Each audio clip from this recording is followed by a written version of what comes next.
Shalom sahabat RPKM yang diberkati Tuhan. Apa kabar? Saya percaya semua kita tetap dalam perlindungan dan senantiasa diberkati oleh Tuhan. Doa dan harapan saya semua kita sehat-sehat saja, dijauhkan dari segala sakit, penyakit. Puji nama Tuhan. Saya sangat senang kembali mengajak Bapak Ibu Saudara untuk belajar firman Tuhan melalui RPKM, Renungan Pengajaran Kata Rasul Istri. Dukung terus program ini. Ya, silakan di-subscribe bagi yang belum dan juga di-like, ya, dibagikan sehingga lebih banyak lagi diberkati. Kita harus menjadi kesaksian ya kepada banyak orang melalui ya share ataupun membagikan konten-konten dari RPKM. Baik, Bapak Ibu dikasih Tuhan, sekarang kita mau kembali bersama-sama akan menikmati sabda Tuhan dengan topik sebagai Allah. Bagaimana Yesus bisa merasa lelah, lapar, dan haus. Sebagai Allah, bagaimana Yesus bisa merasa lelah, lapar, dan haus. Nah, ini seringkali menjadi satu serangan bagi Kristen yang beriman kepada Yesus sebagai Tuhan. Katanya Tuhan, kok Tuhan merasa haus, kok lelah, lapar. Ya, itulah menunjukkan bahwa Yesus itu manusia biasa, bro. Nah, gitu ya. Dia haus, dia lelah, dia lapar. Nah, itu manusia biasa, bukan Tuhan. Nah, makanya kafirlah yang mentuhankan Yesus pada luar biasa. Nah, itu dia akibat tidak diberikan pemahaman, pengertian atau dikaruniakan pengertian oleh Tuhan melalui Roh Kudus. Ya, jadi terjadilah penolakan kepada Yesus sebagai Tuhan karena hanya melihat dari satu sisi, yaitu kemanusiaan. Memang ada beberapa ayat Alkitab yang mengatakan diantaranya ketika Yesus ya bertemu dengan perempuan Samaria di Yohanes 4, Yesus pernah berkata kepada seorang perempuan Samaria, dikatakan, maka datanglah seorang perempuan Samaria hendak menimba air. Kata Yesus kepadanya, berilah aku minum, berilah aku minum. Nah, Yesus minta minum, ya. Ada perempuan Samaria, karena pada saat itu perempuan Samaria ada di sumur Yakub, ya, sumur yang dibuat oleh Yakub, dan itu sumur air, salah satu sumber air yang untuk masyarakat Samaria pada saat itu, di mana perempuan Samaria tinggal. Nah, di siang hari ya Yesus bertemu dengan perempuan Samaria ini, mengatakan berilah aku minum. Apakah Yesus benar-benar haus sehingga dikatakan berilah aku minum? Nah, itu dia. Apakah dia ini suatu pendekatan saja untuk bicara dengan perempuan Samaria? Tentu tidak. Memang Yesus pada saat itu dia benar-benar haus. Kok bisa haus? Kok Tuhan bisa haus? Nah, itu dia. Ya, ini kita perhatikan. Maka saya menyatakan ya bahwa di dalam keilahiannya, kehakikatannya, hakikatnya sebagai Allah, sebagai Tuhan, ya, Yesus tidak pernah lelah, tidak pernah lapar, dan tidak pernah haus. Itu garis bawah, ingat. Yesus tidak pernah lelah dan tidak pernah lapar dan haus sebagai ilahi, sebagai Tuhan. Wow, luar biasa. Tetapi sebagai manusia, dia bisa merasakan semuanya itu sebagai manusia. Alkitab memberitahukan kepada kita dalam aspek kemanusiaannya, dia atau Yesus dalam segala hal sama seperti kita manusia. Dalam segala hal, Yesus sama seperti kita di dalam hal kemanusiaan.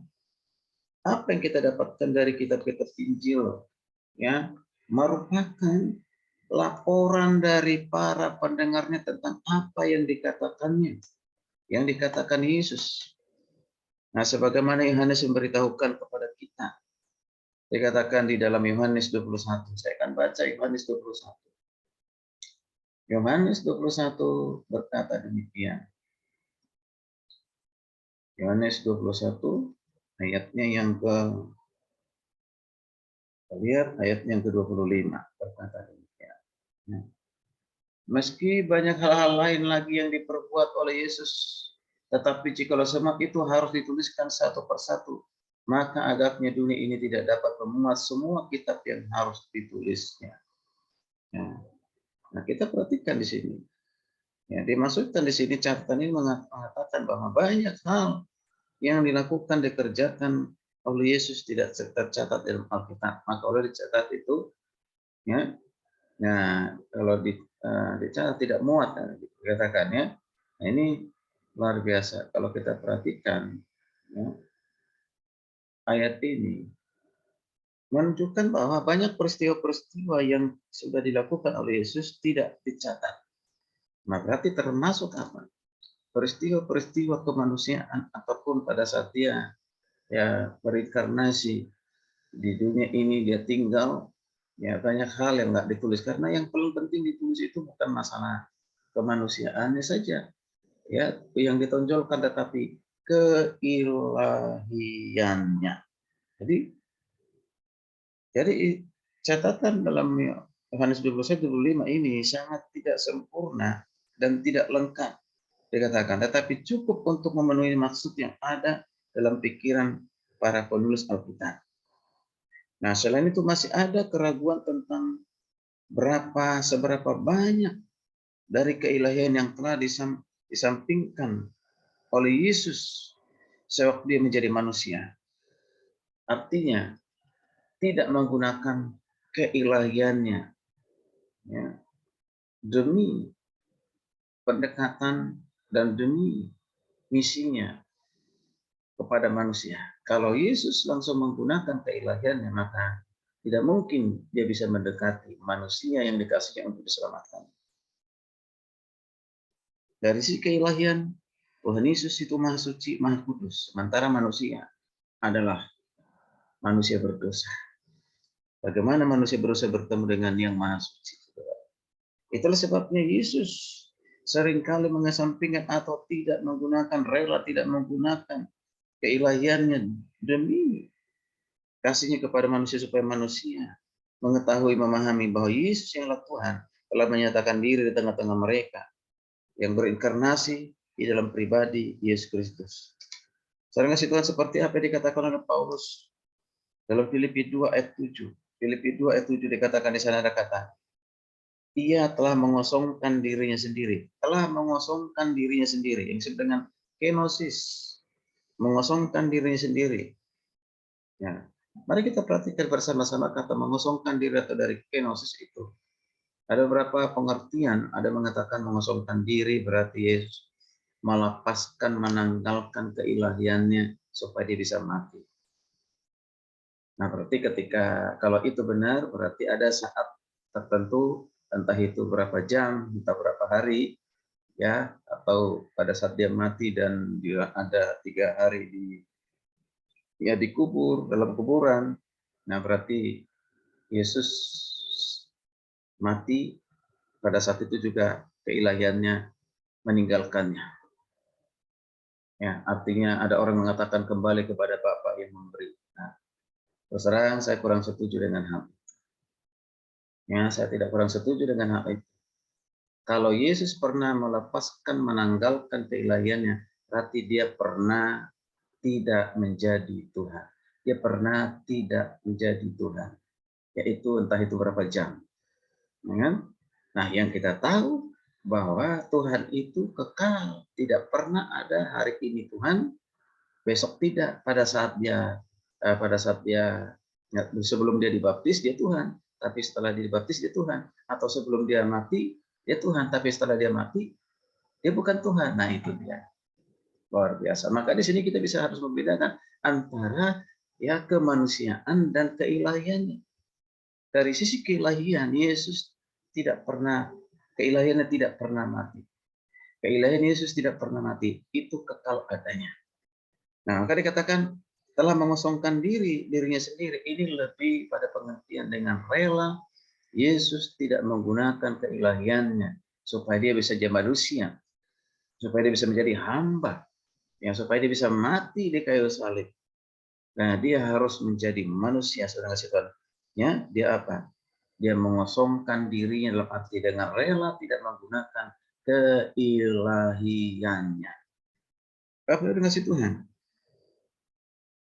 Kita perhatikan bahwa secara manusia Yesus punya perasaan.